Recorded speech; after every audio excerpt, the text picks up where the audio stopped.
പഠിക്കാൻ പോകും.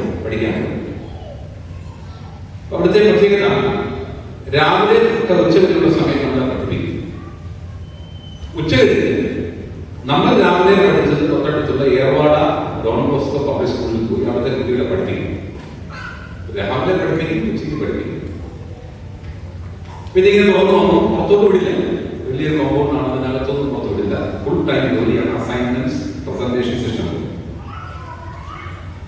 Training program എല്ലാം കഴിഞ്ഞ് പെട്ടെന്ന് ഓടി റെയിൽവേ സ്റ്റേഷനിൽ കൊണ്ട് പറയുന്നത് ജയന്തിക്ക് ഒരു ഷോപ്പിംഗ് നടത്താൻ ആ സമയം കിട്ടി. ഞാൻ ഓരോ സമയം ഓടിച്ചെന്ന് നമ്മുടെ കുട്ടികളൊക്കെ കുറച്ചാണ് സാധനങ്ങൾ വാങ്ങി പെട്ടെന്ന് ബാഗിനകത്ത് വെച്ച് പെട്ടെന്ന് ട്രെയിൻ വന്നു. ഞാൻ കയറി തിരിച്ച് ചങ്ങനാശ്ശേരി, ഞാൻ ചങ്ങനാശ്ശേരി ജോലി ചെയ്യും. അന്നപ്പോഴേക്കും ഭാര്യ ജോലിക്ക് പോയി. അപ്പോഴാണ് വിശ്വം ഭാര്യക്കൊന്നും വാങ്ങി, മക്കൾക്കുള്ളതൊക്കെ വാങ്ങി, ഭാര്യക്കൊന്നും വാങ്ങി. ഞാൻ നേരെ ചങ്ങനാശ്ശേരി ചെന്ന് ചങ്ങനാശ്ശേരിയിൽ ലേഡീസ് സ്റ്റോർ എന്ന് പറയുന്ന സമയം ചങ്ങനാശ്ശേരി അതില് ഫാഷൻ പാർക്സ് എന്ന് പറയുന്ന ലേഡീസ് സ്റ്റോറിൽ ചെന്നു. പെൺകുട്ടി സ്ത്രീകൾ തലയ്ക്കിടുന്ന ക്ലിപ്പും എന്റെ ബാൻഡും എല്ലാം വാങ്ങി ഈ പൂനെയിലേക്ക് അവർ വന്നിട്ട് റെഡിയാക്കി. വൈകിട്ട് ജോലി കഴിഞ്ഞ് വൈകിട്ട് തിരിച്ചു വന്നു. ഞാൻ ഈ പൂനെയിലേക്ക് അവരെടുത്ത് ആരുടെ കയ്യിലേക്ക് കൊടുത്തു. കക്ഷികളെടുത്ത് വീതം വെച്ച് മക്കളെല്ലാം കൊടുത്തു. എന്റെ കാര്യം മറന്നില്ല, ഭയങ്കര സന്തോഷം. ക്ലിപ്പിട്ട് നോക്കും, ബാൻഡ് നോക്കും, തലയിങ്ങനെ നോക്കും, കണ്ണാടി നോക്കും, ഭയങ്കര. പിറ്റേന്ന് വാങ്ങിപ്പോയോ ഉറപ്പായിട്ടും എനിക്ക് മനസ്സിലായി, അല്ല എനിക്ക് ഒന്നും കൊടുക്കാൻ സാധിക്കും.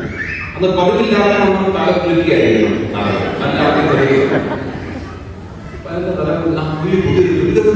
ഭർത്താവ് പോയിരിക്കുന്നു, പൂനെക്ക് പോയതാണ്, അവിടെ വീട്ടിലാണ്, കൊണ്ടുവന്നാണ്. നമ്മുടെ വീട്ടിലോട്ട് പറഞ്ഞിട്ടുള്ള കാര്യമാണ് എന്നൊക്കെ കൂടെ ജോലി ചെയ്യുന്ന ആൾക്കാരൊക്കെ പറഞ്ഞ് കാണുമായിരിക്കും. എന്നാൽ ഈ സംഭവമൊക്കെ നടന്നു. ഞാൻ കുറെ നാൾ കഴിഞ്ഞതിന് ശേഷം തിരുവനന്തപുരത്ത് നടന്ന ഒരു സമയത്ത് അവിടെ ഒരു ജോലിക്കാരുടെ ഒരു കൂട്ടായ്മ, ഫെലോഷിപ്പ്, ജോലി ഉദ്യോഗസ്ഥർക്കാർ. ആ കൂട്ടായ്മയിൽ ക്ലാസ്സിൽ എത്തപ്പോൾ ഞാൻ ഈ കൂട്ടായ്മ കാര്യം പറഞ്ഞു. ഇങ്ങനൊരു സംഭവം ഉണ്ടായിട്ടുണ്ട്, ഇതൊരു നല്ല പരിപാടിയാണ്, നിങ്ങൾക്കും മാതൃകയാകുന്ന പരിപാടിയാണ് എന്നൊക്കെ പറഞ്ഞു. ഞാൻ അവരെ നന്നായിക്കോട്ടെ വിചാരിച്ചാണ് പറഞ്ഞത്. പ്രോഗ്രാം കഴിഞ്ഞ് രാത്രി 1 മണിയായി ചങ്ങനാശ്ശേരി തിരിച്ചെത്തി. വാതിൽ തുറന്നവിടെ കാര്യം ചോദിക്കുന്ന ആദ്യ ചോദ്യം, ഇനി എന്നാ പൂനെയിൽ? ഞാൻ ചോദിച്ചു, പൂനെയിൽ അല്ല, ഇനി എന്നാ പൂനെയിൽ പോകും? ഞാൻ പറഞ്ഞു, തീരുമാനിച്ചത് ഈ പാതയാത്രയ്ക്ക് പൂനെയുടെ ഒരു കാര്യമില്ല. എനിക്ക് മനസ്സിലായി. കുടുംബത്തിൽ അസ്വസ്ഥത ഉണ്ടാക്കാൻ നമുക്കാർക്ക് എന്തൊരു താല്പര്യമാണ്. തിരുവനന്തപുരത്ത് ഇത് കേട്ട് ആരാണ് വിളിച്ചു പറഞ്ഞിരിക്കട്ടെ, ഞാൻ ശരിക്കും പൂന പിടിച്ചോളാം, അവസാന ഭാഗത്തേക്ക് മാറില്ല. ആദ്യ ഭാഗത്ത് ഞാൻ ഓർക്കുന്ന ഒരു ചെറിയ സാധനമാണ്, ചെറിയ സാധനം, വലിയ വിലയുള്ള സാധനങ്ങളുണ്ട്. പക്ഷെ ഈ സാധനം ലഭിക്കുമ്പോൾ അതിലൂടെ നാം നമ്മുടെ ജീവിത പങ്കാളിയോട് പറയാതെ പറയുന്ന ഒരു കാര്യം, ദൂരത്തായിരുന്നാലും ഞാൻ നിന്നെ വിസ്മരിക്കും, എന്റെ മനസ്സിനകത്ത് നിനക്ക് എപ്പോഴും സ്ഥാനമുണ്ട് എന്ന് പറയുകയാണ്, പറയാതെ പറയുകയും അതവർക്ക് മനസ്സിലാക്കുകയും ചെയ്യും. എന്റെ കൂടെ നോക്കിയില് പ്രസംഗിക്കുന്ന മാസത്തേക്ക് ഒരു അച്ഛൻ ഈ പ്രോഗ്രാം കഴിഞ്ഞ് അന്ന് തന്നെ ഓർമ്മ വേറെ പ്രോഗ്രാം എനിക്ക് 2 ദിവസത്തേക്കാണ് പ്രോഗ്രാം കഴിഞ്ഞുകൊണ്ട് അച്ഛൻ നമുക്ക് ഫുഡ് മാർക്കറ്റ് എന്താ കൊച്ചമ്മയ്ക്ക് പേരയ്ക്ക ഇഷ്ടമാണ്. അച്ഛൻ ഗോവയിൽ പേരയ്ക്ക് വന്നു, പേരയ്ക്ക നാട്ടിൽ കിട്ടാത്ത സാധനം. എന്നാൽ അച്ഛന്റെ മൂല്യം, എന്റെ അച്ഛൻ ദോഹയിൽ പോയത് എന്റെ ഇഷ്ടം എന്റെ അച്ഛൻ പറഞ്ഞു.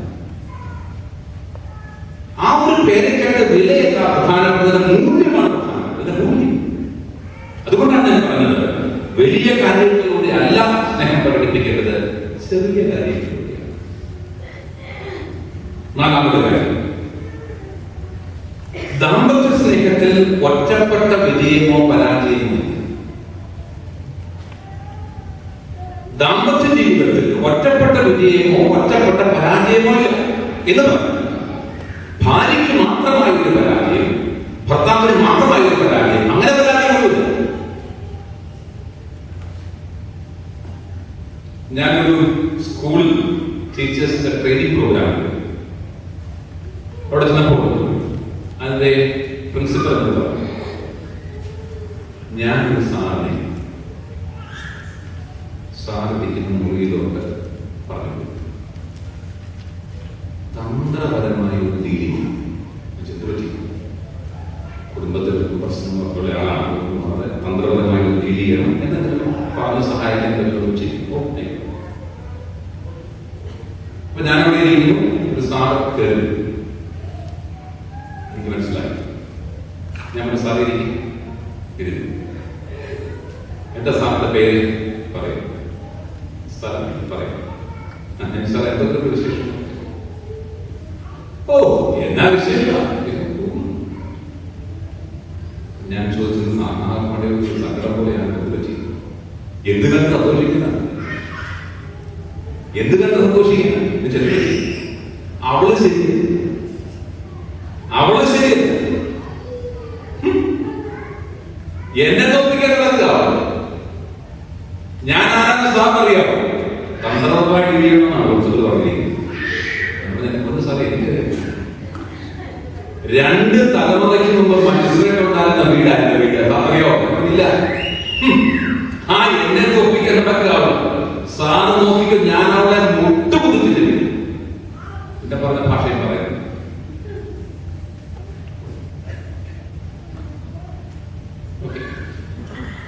സംഭാഷണം ദീർഘിക്കേണ്ടി വന്നില്ല, കാരണം ക്ലാസ്സിൽ സമയമായി. ഞാൻ ക്ലാസ്സിലേക്ക് പോയി. പിന്നെ ഞാൻ സാറിനെ കണ്ടു. ഏതാണ്ട് ഒരു 6-7 മാസം കഴിഞ്ഞ സ്കൂളിന്റെ ആനിവേഴ്സറിക്ക് ഞാൻ മുഖ്യ പ്രസംഗകനായിരുന്നു. ഞാൻ പ്രിൻസിപ്പലിന് മുമ്പിൽ ഇരിക്കുമ്പോൾ ഒരു അധ്യാപിക, ഒരു പരിചയമില്ല എനിക്ക്, അവർ നേരെ കയറി പരിചയപ്പെടുന്ന ഒന്നുമില്ലാതെ പറയുകയാണ്, സാർ നാളെ ഇന്ന സ്കൂളിൽ പോയായിരുന്നു. അവിടെ വെച്ച് നമ്മുടെ ആളെ കണ്ടെന്ന് പറയുന്നത് കേട്ടല്ലോ. നമ്മുടെ ആളെ ഒരാൾ വന്നെന്തോ കുടുംബ പ്രശ്നമൊക്കെ പറഞ്ഞില്ലേ? ശരി ശരി, അതാ നമ്മുടെ ആളാ, നമ്മുടെ ആളാ. ഓ ടീച്ചറിന്റെ ഹസ്ബൻഡാണ്. എന്നെ നോക്കിയത് കാണാൻ 2 തലമുറയ്ക്ക് മനസ്സിലായിട്ടുണ്ടായിരുന്നു. എന്റെ അപ്പുറം ഇപ്പോഴും മൈക്കുള്ള വക്കില്ല. ആ എന്നെയാണോ അങ്ങനെ നോക്കിയിട്ട് നടക്കത്തില്ല സാർ, ഞാനവിടെ ബുദ്ധിമുട്ടിക്കും. ഞാൻ ടീച്ചറെ ഒരു കാര്യം ഓർത്തു വെക്കുക, കുടുംബജീവിതത്തിൽ ഒറ്റപ്പെട്ട പരാജയമില്ല. ഭാര്യയ്ക്ക് മാത്രമായി ഒരു പരാജയം, ഭർത്താവിന് മാത്രമായി മറ്റൊരു പരാജയം, അങ്ങനെ പരാജയങ്ങളൊന്നുമില്ല. ഭാര്യ പരാജയപ്പെട്ടാൽ ഭർത്താവ് പരാജയപ്പെടും, ഭർത്താവ് പരാജയപ്പെട്ടാൽ ഭാര്യ പരാജയപ്പെടും, ഭാര്യയും ഭർത്താവ് പരാജയപ്പെട്ടാൽ മക്കൾ പരാജയപ്പെടും, കുടുംബം പരാജയപ്പെടും. കുടുംബത്തിന്റെ വിജയവും പരാജയവും സമൂലമാണ്, സമഗ്രമാണ്.